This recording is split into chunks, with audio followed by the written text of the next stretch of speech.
Hello and welcome to the Quad Life. Well, it is now September 2020, and September is Spinal Cord Injury Awareness Month. And as we've seen, I have a spinal cord injury.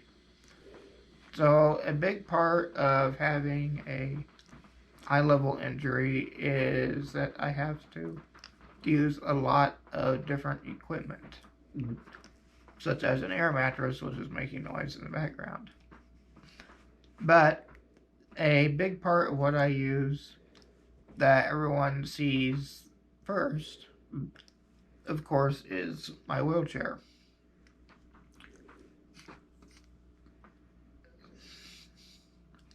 So, this is going to be at least probably a two-part series about the chair I use and some of the different options.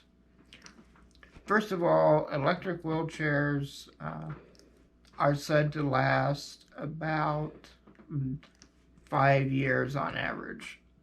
And I got my first electric wheelchair when I was about 4 years old, I would say. And now, in 2020, it has been 35 years since my injury, and this is my third electric wheelchair. So that means they have been lasting me about 11 years each. My dad is thankfully very mechanically adept and is able to do a lot of work on them and has learned over the years what tricks to do and has kept them going for a long time. My first chair was a Fortress Command, and it did okay, but it did get a mind of its own on occasion, and it ended up flying over some classmates in school once and tried to throw me off the lift of my van once too. So other than that, it did okay. I got my second chair just about time I started high school in around 1996. And that was an Action Aero chair. And it did very well. It was my first chair that I could manipulate the speed and that I could move the seat around. And it did very well for me, and it lasted until 2015, which is when I got this chair. Now, when I received this one, the cost of it was $50,000, which you can buy a nice vehicle for that. But think, if you're supposed to be getting one every 5 years, that's quite a bit. And I'm very thankful that my insurance pays for such things. But if you are not able to get that done, then it's quite a challenge to say the least. But for me, part of the difficulty in getting a chair is finding a one that has all the features I need. So a big part of it was getting the proper length. So some of the areas I go have very tight space tolerances, such as my church has a small elevator. Back when I wore shoes, then if I wore the wrong pair, I could not fit into the elevator. Now that I go barefoot all the time, it helps a lot. But I still had to be very careful on the length. It ended up that while I was looking for this chair, it was also when I got my diaphragm pacemaker. And now that I no longer use the ventilator, I don't need a shelf on the back for the vent. And that has decreased the length quite a bit. What made this one work. But another big consideration when getting a wheelchair, and especially for high-level spinal cord injuries, is what kind of controls to use. Now, there are multiple options, but the most common one is what's called a sip and puff wheelchair. And to talk about that, I will let my friend Bill come in here and talk about the sip and puff and what he uses.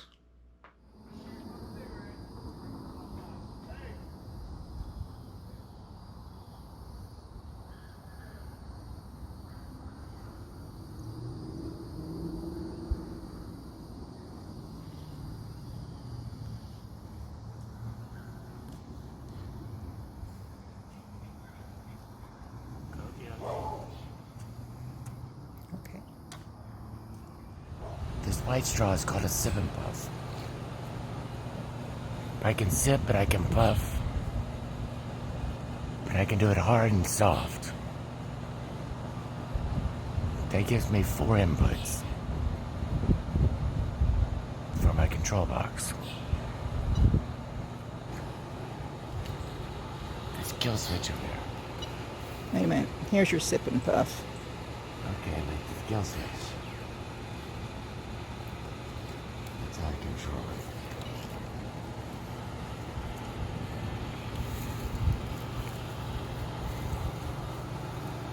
One thing that's good about the sip and puff is it gives me a place for my Camelback drinking straw.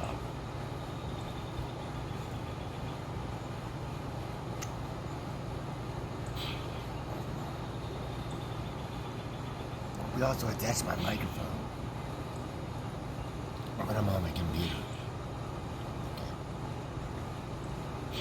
Alright, let's get a... That's my control box. I hit the kill switch, and I'm into the controls. I need to reduce the speed.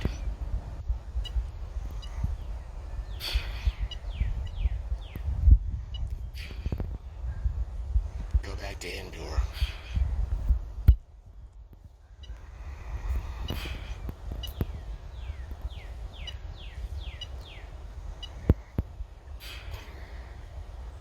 Because I was just an outdoor. That's good.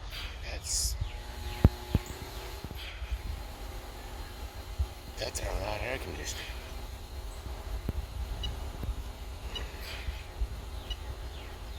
When I hit the kill switch, it goes between my control panel and the drive mode. Here's my seating functions. And that's pretty much it. And you're hitting your kill switch between each one. That's how I toggle between the two, yeah. You can stop. All right, thank you very much for that, Bill. What I use is what's called a chin control. So if I hit my button in my headrest, I can bring it in, and as you see me do in other videos, I can control it here just with my chin. And like Bill, I can sometimes do a straw on here as well, that I can get a drink and not have to get help from anyone. But I usually only do that like when I'm preaching or so. But this is just like a hand control that someone might use, but it's just tilted. So if I push up, it goes forward, down is backwards, left and right are the same direction. And with that, it works very well for me. I use this because when I was injured, I didn't have enough wind or breath to be able to operate a sip and puff. It's what I've learned, and it works well. I also like that while I'm driving, I am still able to speak also. So my controls right now are in standby. If I move my joystick over to the right, it lets me select different gears.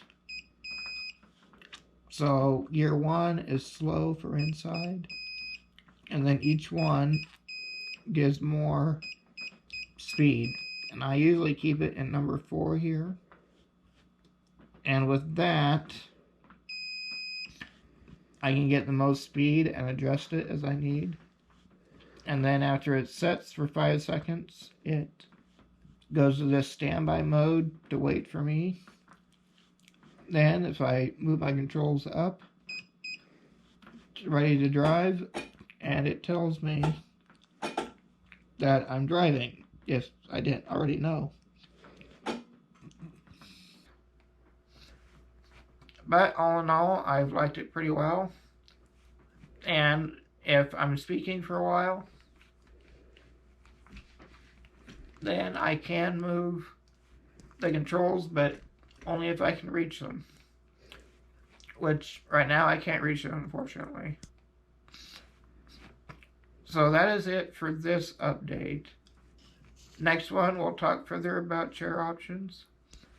But please comment below with any questions, and I'll try to answer them either in the next video or maybe a third one as well.